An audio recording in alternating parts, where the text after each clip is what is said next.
It is a pleasure to welcome back World Golf Hall of Famer, two-time U.S. Open champion, longtime golf commentator Curtis Strange is kind enough to join us. Curtis, I hope you and your family are doing well these days. How are you?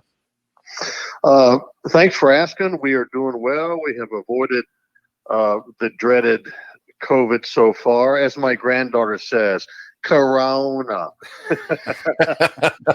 I don't know if she's asking for a beer or telling me I'm going to. But anyway, everybody's safe, and I hope you guys are as well. As we are as well. Thank you very much for asking. I know this isn't the normal U.S. Open week. Everything about 2020 is strange. But when it approaches U.S. Open week, what goes through your head? You know, before this tournament, you won it back-to-back. It's a pretty special thing, and for most of us, we couldn't even contemplate what that thinks. But as this thing's getting ready to get started, just what memories are in your head? Oh gosh, there's a lot of memories. Let me go quickly to the first one. Players do their job every day. Okay, they think about the U.S. Open as it approaches, but that's pretty much all they're doing. I think they're making sure that you're making sure your game is coming into form, but you know that doesn't always work the way you plan it to work out. And, you know, mentally, you want to make sure you're rested.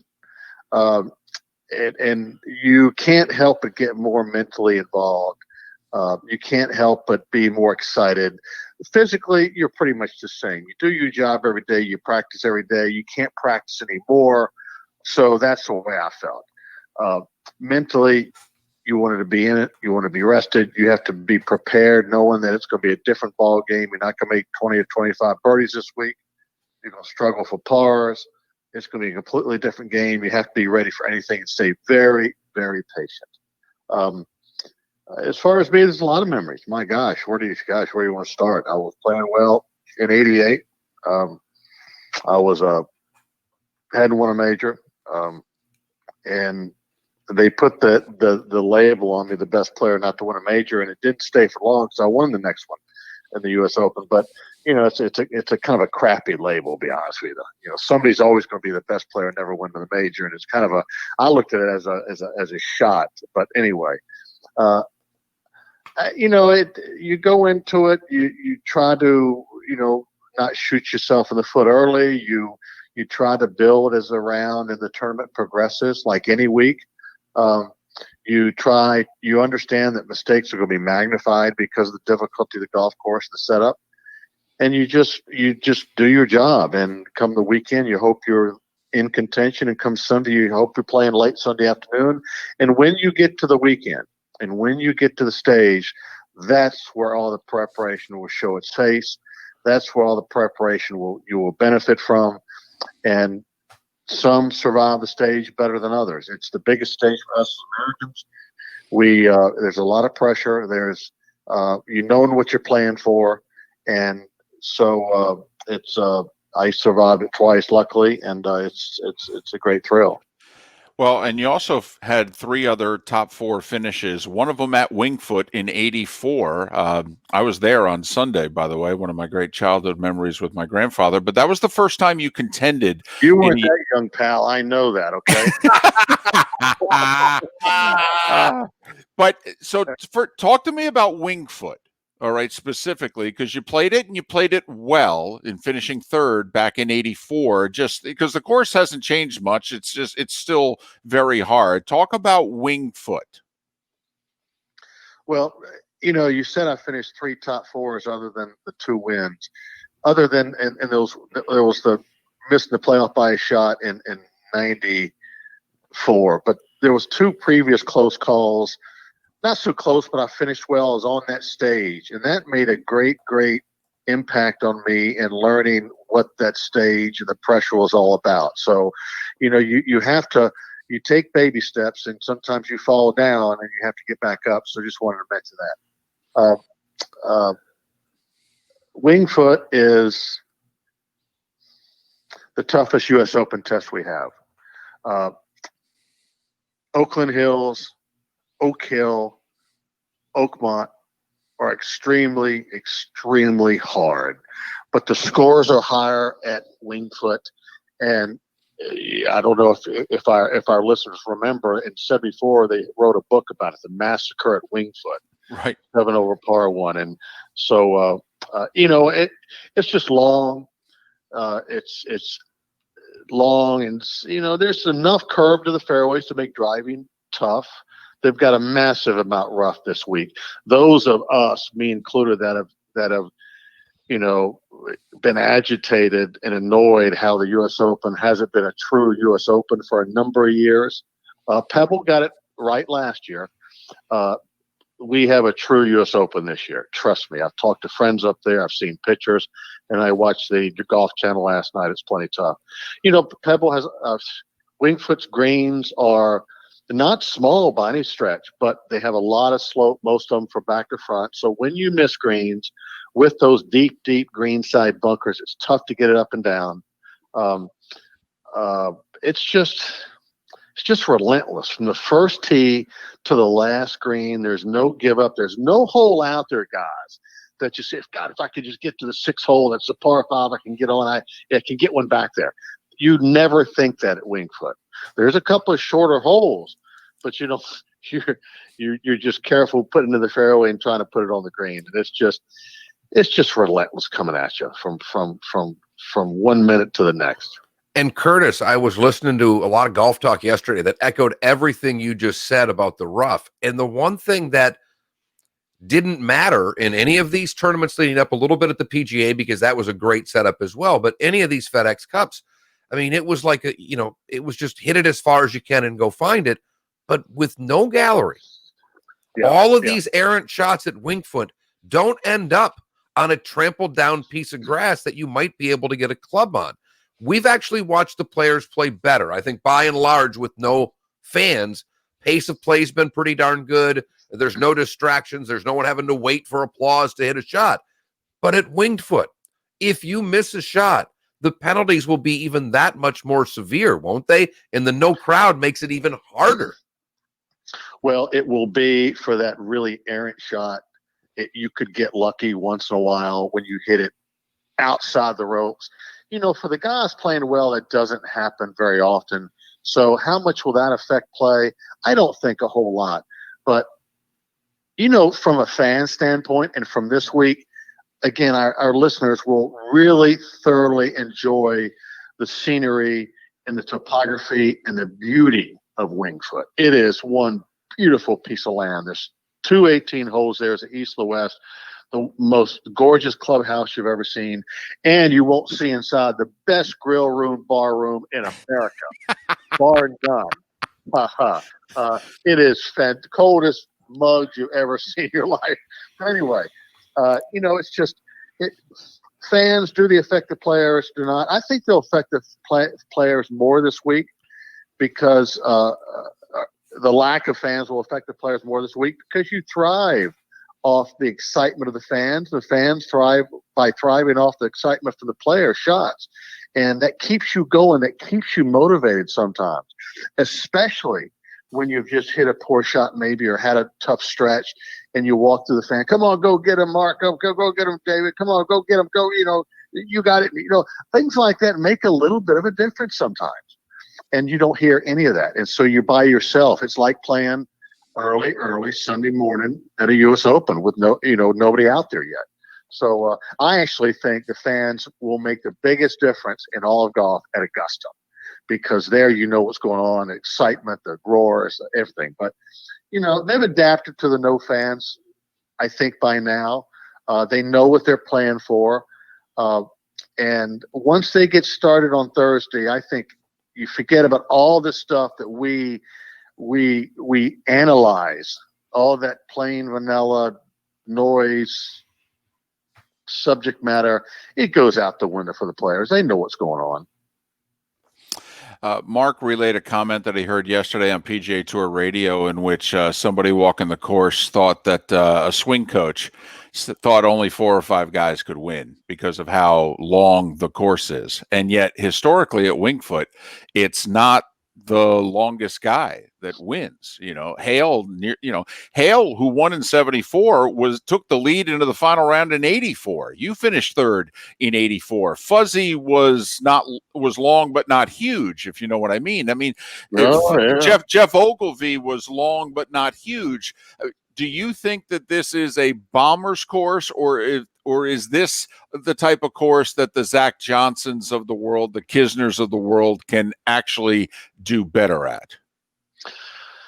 Well, I hate to say this, but this is my cynic coming out. That's why he's a swing instructor and not a player. At this point, 4 or 5 players out there that can win. Come on. There's not 25 or 30, no. But we do see the same names on the leaderboard every week for the last month because these FedEx Cup playoffs. But they're limited fields. So what Kevin Kisner absolutely can win here. He's a hell of a player. Absolutely can win here. Winged Foot, you got to have played Winged Foot to understand the difficulty. You can't walk the golf course as a guru, teacher / coach and know about this golf course. You don't ever really learn a golf course until you put your peg in the ground and start chasing your ball around for 18 holes 4 straight days. So that being said, well, it's hard. I mean, the early heavy favorite, who I totally agree with, is Dustin Johnson, and he's one of the longest. But very few people in the golf world ever have had the talent that this guy's had. So he's a special talent.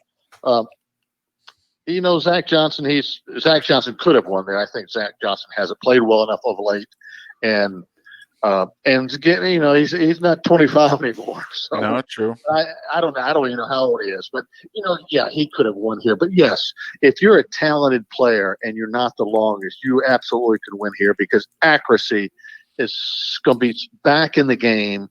It's going to be the top priority to play here. One other thing that was an interesting stat from my buddy Brandel Chambly last night and Mark Rolfing is that the winners here at Winged Foot, and there's not been a lot of U.S. Opens here, but the winners here were 1 or 2 in scrambling for the week, which was really interesting. Of course, whenever you win, you scramble well and you putt well. You have to. Nobody's ever won a tournament by striking the golf ball. You have to make putts as well as strike the golf ball. But the winners here at Winged Foot have all been 1 or 2 in scrambling, and I thought that was pretty interesting from a player's perspective. All right, you brought up DJ, and Curtis, there's no denying the man's talent and how well he's playing right now, but obviously he doesn't win the Tour Championship if he doesn't have the lead. He didn't win that for 4 days. He won it because he started out ahead of everyone. And after he wins the Tour... Interesting concept that I don't agree with, but go ahead. Yeah, I'm with you. I hate it. I get why they do it, and I understand it, and I'm fine with it because the FedEx Cup's a money grab anyhow, so let them do whatever they want to do for those 4 weeks.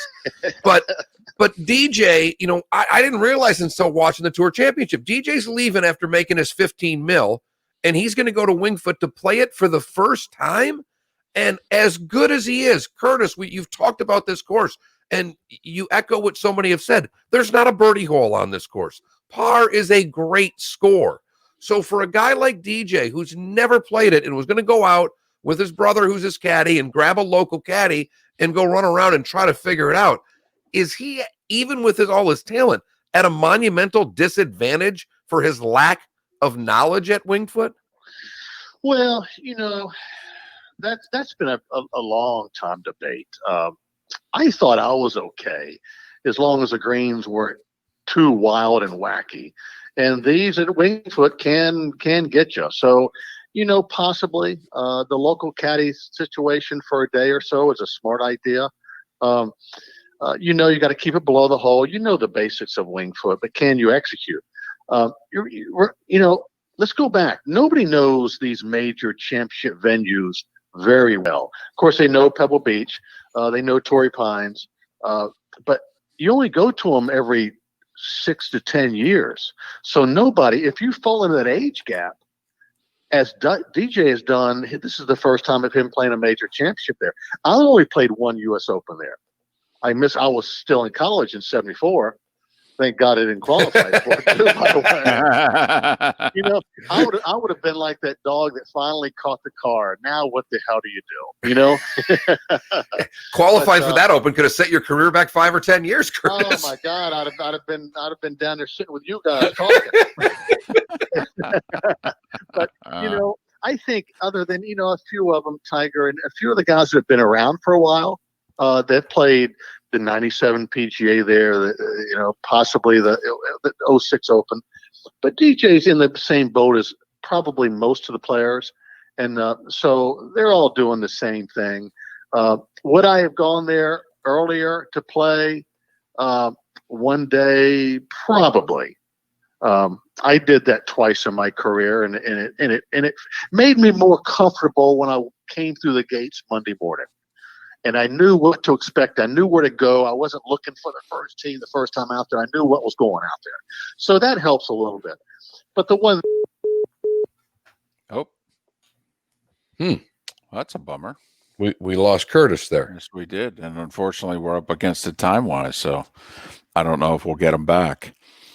For the record, which we didn't bring up and we said we were going to, Curtis won the PGA Tour money title 3 times. In 1987, when he won it, he set a new tour record of $697,385. A record. And Curtis, sorry about that. And we are pressed for time. The one thing I promised we were going to do, you won the PGA Tour money title 3 times in a 4-year span. You were player of the year on your way to your Hall of Fame career. But we do this thing called Today Was the Day When, which is basically our version of this day in history. And it was a couple weeks ago that you made it by setting the single season all-time PGA Tour money title by winning $697,000 in change in 1987 for the season. I was loaded. You know what? Think about it. Well, first of all, anybody that wins a money title more than likely is going to set a record. That lasts 1 year. But you know, I was young. You know, we weren't making. You know, we were making good money. Trust me. We were all happy, but we weren't doing what they're doing now. So you're still worried about if you came up lame. You know, if you blew a tire out and your knee or hip went out or shoulder, you wanted to save your money. So anyway, it was exciting. You know, to do anything like that is you put your name beside some of the greats of the game that did it before you. So yes, it was, and I strive to do that every year if I had a chance, because it meant a lot to me. There was no point system. There was no this or that. It was about number of wins and how much money you made how you finished on the money list. That was our sole measuring how we played, was wins and money list. Curtis Strange, 2-time U.S. Open champion, PGA Tour Player of the Year, 3-time Money List champion, and World Golf Hall of Famer. Kind enough to join us once again. Curtis, all the best to you and your family. Stay safe. Hopefully we can talk right before the Masters. That would be great, and enjoy the week. It's going to be